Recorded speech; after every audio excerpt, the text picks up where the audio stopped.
Alright, hey guys, welcome back to another video, and today we have a new thread started by, the developer named Mexico, and yeah, it's looking like another good thread with some good useful information. We got some visual graphs and statistics, and yeah, nothing else to say. It's called Problems of Security Variable, and let's check it out. Alrighty, so he starts out by saying, as you know, we have 6 different variables at towns. There are prosperity, militia, loyalty, garrison, food, and security.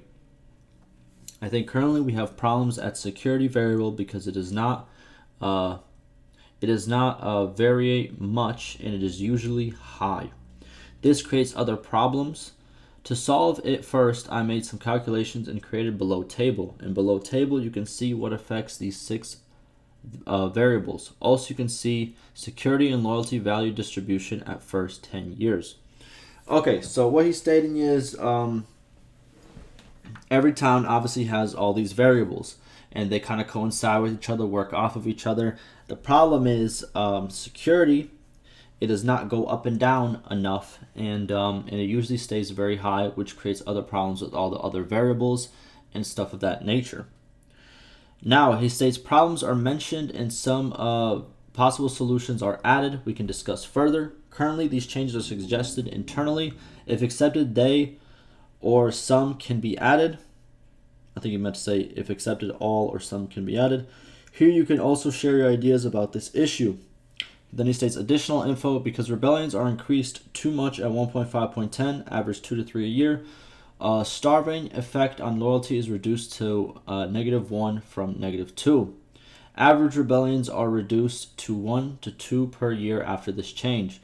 However, without below suggestions, same settlements at the kingdom borders rebels again and again. This is another problem mentioned below. Okay, so he's saying that we've seen this actually, that rebellions tend to happen in the same place where rebellions happened last. In places that weren't really touched by rebellions, like let's say in the early game, they never rebel. You know what I mean? Like it's super small chance they rebel. But repeat rebellions in the same place happen all the time. So let's check out this graph. Let's check out the information. Let's see what we can find out about this. Alrighty, so what do we got here? Okay, so first we have this little chart over here. It has loyalty left side and security on this side, right? Now, he states that this data is collected from all 58 towns at the start of the game for the first 10 years of the game. Each day, each settlement security / loyalty is added to the corresponding interval.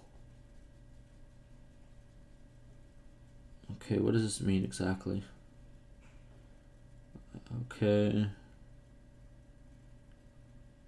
So here it's going, I'm guessing this is going by year, right?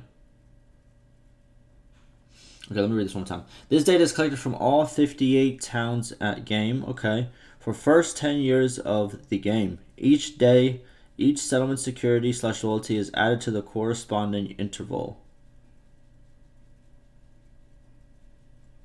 Okay. Still kind of confusing. This should have been listed what this 0 to 10 and all that stuff is. But okay. So what I can see by this is unlike loyalty, which will go up and then down, you can see security never stops going up. That is what I can tell from this. Okay, interesting. So as he stated, it is unusually high always. Now we have this graph. I'm wondering what this 0 to 10, 10 to 20, 20 to 30, 30 to 40, what does this mean exactly? Is that the year?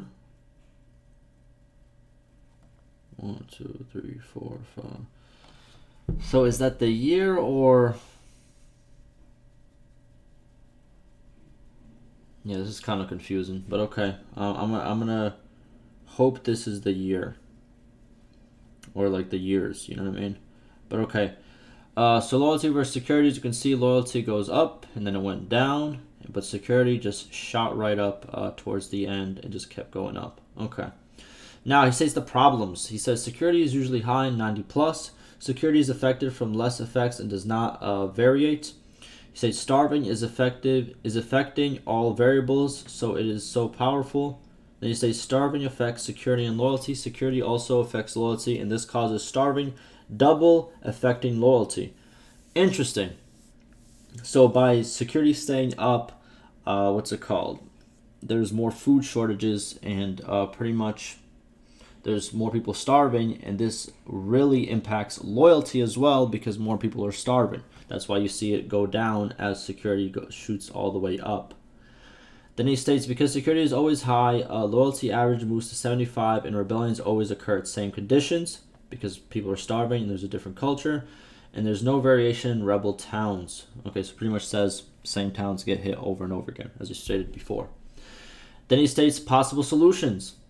First one, adding if under siege, -3 effect to security. And it says add in nearby hideout, -2 effect to security.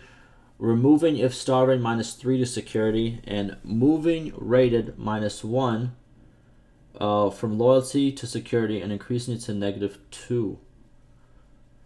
Okay, I think all those kind of make sense. So the first one, if you're under siege, your security should go down. That makes sense. Next one, if there's a hideout nearby, your security should go down. That makes sense. Next one says, what's it called? If your town is starving, there's a food shortage, your security should go down. When people are starving, it's less secure. Again, makes sense. I think all these changes are welcome in my opinion. And this one, moving rated. So I'm guessing if one of the villages is raided, then it will remove -1 from loyalty and security instead of -2. -2 is too much. Wait, and increasing it to minus. Oh, actually, no. They want to increase it instead. Okay, that makes sense. I think all these changes should be added. I think they all make sense. I think why not? I think these are minor changes, and I think they would. They're minor changes, but they would have a big impact on obviously this problem that we are having currently with security and obviously starving towns. Now, he states effects on settlement variables. Okay, so this is how all of it's kind of connected in a way, as I can see. Okay, so militia is pretty much prosperity time divided by 1,000. Interesting. We just have all these like little variables. This is a very good look into how stuff is calculated if you really wanted to go into the math about it. And then obviously additional effects, the governor, if the governor is same culture or not same culture, decay that is applied to certain things like militia, loyalty, and security, and then issues, as in stuff that happens, direct stuff that happens to that settlement that would change these values as well. Very cool. So if you did want to do a little deep dive, there you go. There is the list. A link will be down below in the description. You know what time it is. But okay, so there is the problem. There's the possible solutions. And now let's see what people have to say. How many people do we got over here? I know this just came out, so probably not too many responses.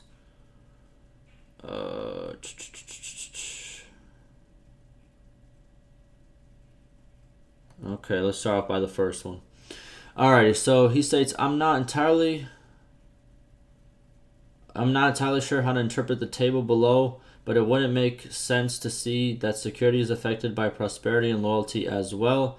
Although the definition of a security variable might be unclear to me, if that's the case, feel free to correct me. For me, when I see security, it means security inside the city, which also should be related to the prosperity of the town. The garrison in the town, food in town, also notable / gang member, power ratio should directly interact security variable too. Okay, so here's why I think certain stuff is broken down this way, and and pretty much why everything doesn't affect everything else, if that kind of makes sense. If that were the case, if everything affected everything else in retrospect, then the values would never change, if that kind of makes sense. I don't know how to explain it. It's like it would stay too constant if everything was kind of in unison and kind of like bumped off of each other. That's kind of why certain things bump off of other things. So certain values can go up and certain values can go down. But if everything was kind of in unison, then it would kind of just, it wouldn't move. That number wouldn't move. I don't know how else to explain it, but I'm probably not explaining it the best way possible. But he states, if the city is starving, it means that people are more likely to commit crimes. Well, yeah, that's kind of what he said. This is one of the variables he stated.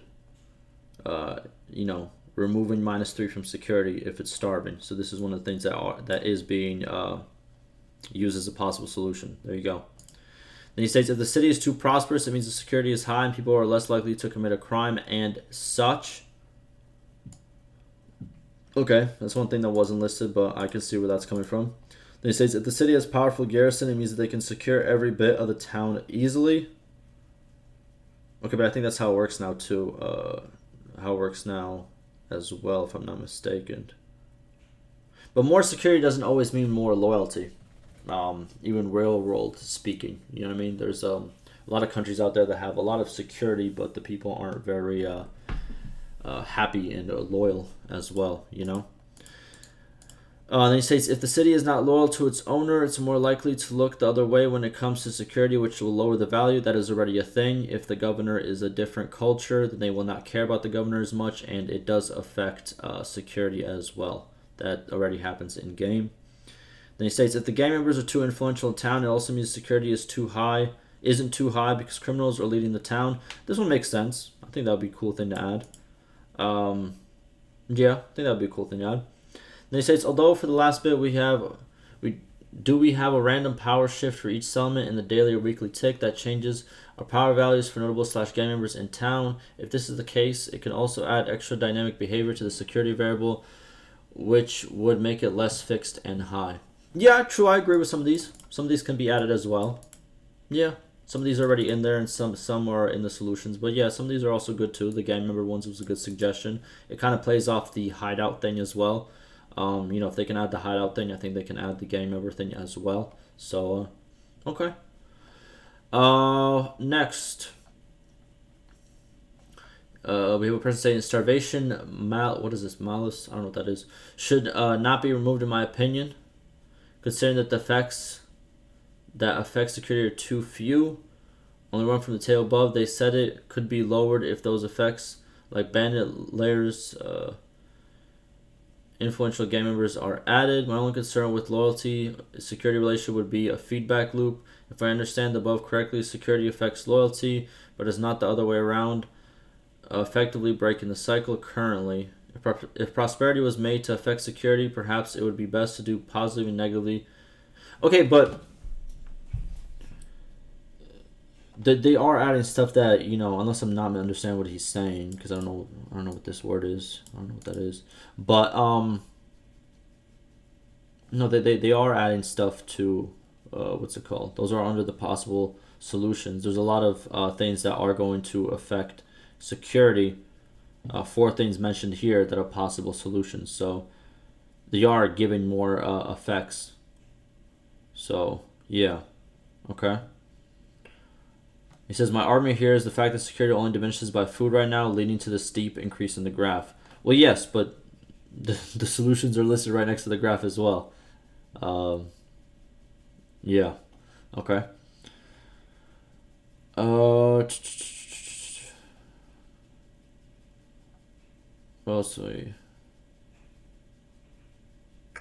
else we got?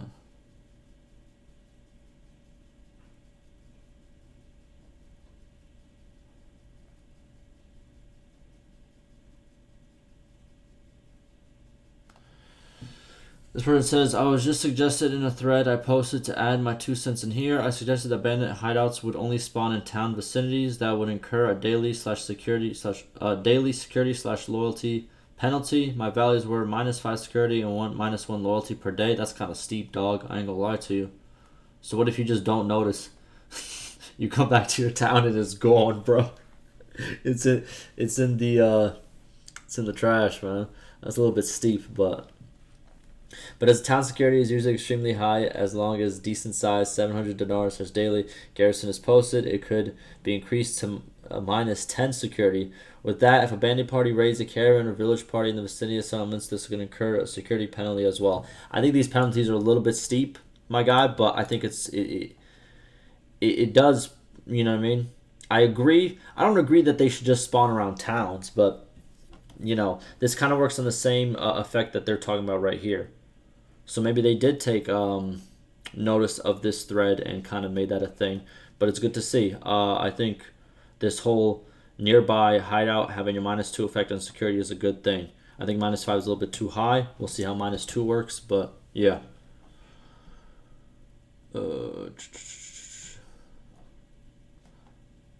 What is this? Regarding your possible solutions, removing raid, -1 from loyalty, and -2 to loyalty. I find it logical. On their side, raid will be more powerful because it will impact security directly and loyalty indirectly. As I mentioned below, a way to link security with in-town gang power would be a great approach as well. Yeah, I think it is a good idea. The gang idea over here. If the gangs get too powerful in a town, the security should decrease. I think that makes sense. And maybe there should be a quest that's associated with either increasing the gang presence or decreasing it, and you kind of choose. But we need a way to control it as well. Building option in town patrol, reducing gang power, or a quest. One or the other, I think, would work, to be honest with you.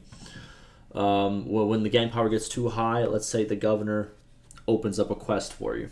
Or if it gets too low, the gang member asks you for a favor. I think that could work as well. But yeah, that will do it for me. Let me know what you guys think. Hopefully this was informative. And like always, stay safe.